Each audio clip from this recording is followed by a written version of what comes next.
Welcome to అందరూ ఎలా ఉన్నారు? సో, ఈరోజు నేను ఈ వీడియోలో పాలక్ పన్నీర్ ఎలా చేయాలనేది చూపిస్తున్నాను. సో, పాలక్ పన్నీర్‌కి కావాల్సిన ఇంగ్రీడియెంట్స్ కస్తూరి మేతి, చాప్డ్ ఆనియన్స్, కొత్తిమీర అండ్ పచ్చిమిర్చి 5-6 పచ్చిమిర్చి అండ్ పన్నీర్ క్యూబ్స్. అలాగే మసాలా కోసం హాఫ్ టీ స్పూన్ సాజీరా, ఒక దాల్చిన చెక్క, 2 లవంగ, పట్ట అలాగే బగారాకు. సో, ఇక్కడ నేను ఒక గిన్నె తీసుకొని పొయ్యి మీద పెట్టి దాంట్లో పాలకూర వేస్తున్నానండి. లిడ్ పెట్టాక ఒక 5-10 మినిట్స్ తర్వాత తీసి చూస్తే మనకు ఆవిరితోనే పాలకూర మంచిగా ఉడికిపోతుంది. సో, దాన్ని కాసేపు అలాగే పక్కన పెట్టుకొని చల్లార పెడదామండి. ఇప్పుడు ఒక చిన్న జార్ తీసుకొని ముందుగా మనం తీసి పెట్టుకున్న మసాలాలన్నీ 1 బై 1 వేసుకుంటూ పచ్చిమిర్చి వేసి ఒకసారి బ్లెండ్ చేసుకొని మనం పేస్ట్ చేసి పెడదాము. సో, ఇక్కడ ఆల్రెడీ సగం పేస్ట్ అయిన పచ్చిమిర్చిలో చల్లార పెట్టుకున్న పాలకూర వేసుకోండి.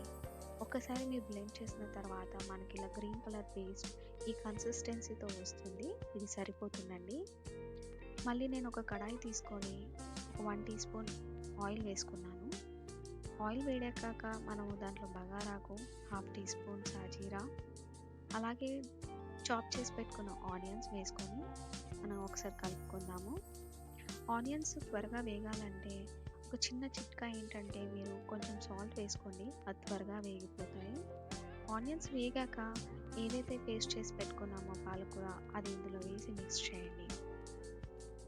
ఒక 5 మినిట్స్ తర్వాత మీరు చూసినట్లయితే పాలకూర పచ్చివాసన అంతా పోయి కొంచెం పైకి ఆయిల్ వస్తుంది. ఆ టైంలో మీకు కావాల్సినంత కొంచెం ఆయిల్ వచ్చాక కొంచెం వాటర్ పోసుకోండి. అలాగే ఇక్కడ పసుపు, కారం, నేనైతే కారం కొంచెమే వేస్తున్నానండి, ఎందుకంటే ఆల్రెడీ మనం పచ్చిమిర్చి వేసాము. సో అది కూడా మనకు స్పైసీగా ఉంటుంది. ధనియాల పొడి వేసుకొని ఇవన్నీ వేసుకున్నాక మిక్స్ చేసి ఒక 5 మినిట్స్ అలాగే మరగనివ్వండి. ఇవన్నీ మిక్స్ అయ్యాక బాగా మీకు ఆయిల్ పైకి వచ్చి ఒక మంచి థిక్ కన్సిస్టెన్సీ ఉంటుంది. సో ఇక్కడ మీరు చూసినట్లయితే నేను పన్నీర్ క్యూబ్స్ ఫ్రెష్ కట్ చేసి పెట్టుకున్న పన్నీర్ క్యూబ్స్ వేస్తున్నాను. సో పాలక్ పన్నీర్కి మనం ఏంటంటే పన్నీర్ ఫ్రెష్గా అలాగే కట్ చేసి వేయాలండి. ముందుగా ఫ్రై చేసుకోవడం కానీ మ్యారినేట్ చేసి పెట్టుకోవడం కానీ చేయకూడదు. సో ఇలా పన్నీర్ వేసి ఒకసారి కలిపాక లాస్ట్లో మనము కొంచెం కస్తూరి మేతి వేస్తే ఇది ఒక ఎక్స్ట్రా ఫ్లేవర్ యాడ్ చేస్తుందండి.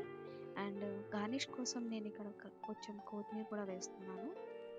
అలాగే ఒకసారి ఇవన్నీ వేసాక మీరు మిక్స్ చేసుకొని మీ దగ్గర ఉన్నట్లయితే ఫైనల్గా ఫ్రెష్ క్రీమ్ వేయండి. ఈ ఫ్రెష్ క్రీమ్ వేయడం వల్ల ఏంటంటే కొంచెం స్పైసీ అండ్ స్వీట్తో కూడిన టేస్ట్ వస్తుంది పాలక్ పన్నీర్కి. సో చూసారండి, పన్నీర్ ఇలా తయారైంది. Thanks for watching. Please to subscribe and like and comment to our channel. Bye bye.